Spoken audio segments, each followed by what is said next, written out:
예, 안녕하십니까. 인천시장 경선 후보 문병호 의원입니다. 오늘 저는 그 국정원 댓글 사건 고소권과 간첩 증거조작 사건에 관해서 말씀드리겠습니다. 먼저 새누리당이 고발한 국정원 댓글 요원 오피스텔 고소 사건 관련해서 지난 3월 7일 날 검찰의 소환 조사에 응했습니다. 검찰의 소환 조사가 부당하다고 생각하지만은 당당하게 사법 절차에 응하는 것이 옳은 것이라고 생각을 했습니다. 결론적으로 이번 사건은 국정원 요원의 셀프 잠금이지 감금 사건이 아닙니다. 민주당은 국정원 요원을 감금할 의사도 없었고 감금 행위에 준하는 행위도 하지 않았습니다.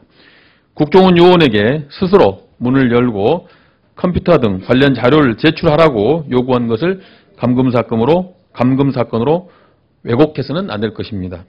실제로도 당시 수많은 경찰과 선관위 직원 그리고 기자들이 있는 상황에서 민주당이 국정원 요원을 감금한다는 것은 상상조차 할 수 없는 일이었습니다.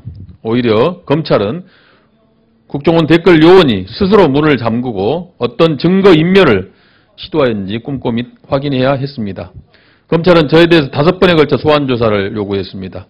첫 번째는 새누리당은 고발 직후였고 그 후 1년여간 아무런 연락도 없다가 지난해 말 국회에서 국정원 개혁에 대해 본격적인 논의가 시작되자 갑자기 4차례에 걸쳐서 소환장을 발부했습니다. 그중 3번은 제가 국정원 개혁특위 야당 간사를 맡고 있을 때였습니다. 저는 검찰의 서면 조사에 성실히 응해 지난해 12월 26일 서면 답변서까지 제출을 했었습니다. 그럼에도 불구하고 이후 3차례에 걸쳐 또다시 소환 조사를 요구한 것입니다. 이는 국정원 개혁에 대한 물타기나 국정원 개혁특위 야당 간사를 맡고 있는 저에 대한 정치적 압박을 가하려는 것이 아닌가 하는 의문이 들기도 합니다. 검찰이 고소인의 진술에만 의존한 채 민주당 의원들의 혐의를 인정한다면 여당과 마찬가지로 검찰은 국정원의 비호자라는 비난을 면치 못할 것입니다. 특히 NLL 대화력 유출 사건과 관련해 검찰이 김무성 의원은 무혐의 처리하면서 민주당 의원들은 국정원 직원 감금 혐의로 기소한다면 정권의 신여라는 독재 정권 시절의 오명을 다시 듣게 될 것입니다. 검찰은 권력의 눈치만 보는 해바라기가 돼서는 안 될 것입니다. 정권 보위기관으로서의 국정원에 대한 개혁이 필요합니다. 선진국의 정보기관과 차별되는 국정원의 가장 큰 특징은 정권 보위기관, 대통령 1인을 위한 수족기관이라는 것입니다. 선진국과 달리 국정원은 대통령 직속으로 있고 국정원 활동 후 수혜 또한 대통령 1인에게 집중되어 있습니다. 이 때문에 국정원은 대통령에게 인정받을 수 있는 불법 정보를 수집하고 정권 보위를 위한 활동을 중심으로 하고 있습니다. 이렇다 보니 대북 및 해외 정보 수집, 국내 보안 정보 수집이라는 정보기관 고유의 능력이 저열한 수준에 머물고 있습니다. 따라서 국정원이 보유한 권한 중 행정부처 소관인 행정권과 정보기관 소관인 정보수집권을 분리해 국정원이 정보기관 본연의 임무에 집중하도록 해야 할 것입니다. 행정권 분리의 핵심은 수사권과 기획조정권을 이관시키는 것입니다. 이것이 실현되지 않는다면 국정원은 정보기관으로서 올바로 서기가 어렵고 이번과 같은 불법 일탈행위는 또다시 되풀이될 것이다 라고 저는 확신합니다. 국정원 간첩 증거 조작 사건에 대한 특검 수사 및 남재준 원장의 해임을 요구합니다.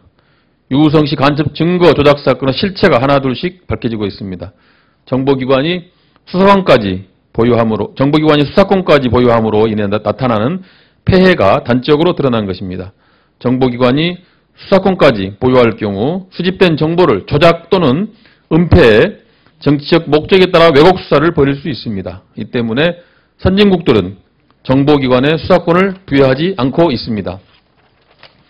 한편 이번 간첩 증거 조작 사건의 직접적인 수사 대상이 국정원과 검찰입니다. 따라서 특검으로 수사해야만이 제대로 된 진실을 밝혀낼 수 있고 국민의 신뢰를 얻을 수가 있습니다.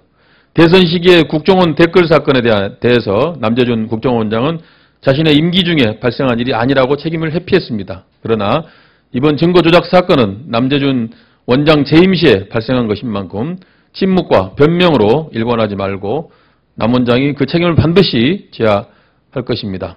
특검을 통한 수사와 남재준 원장의 해임은 대통령이 할 수 있는 가장 합리적인 당연한 해결책입니다.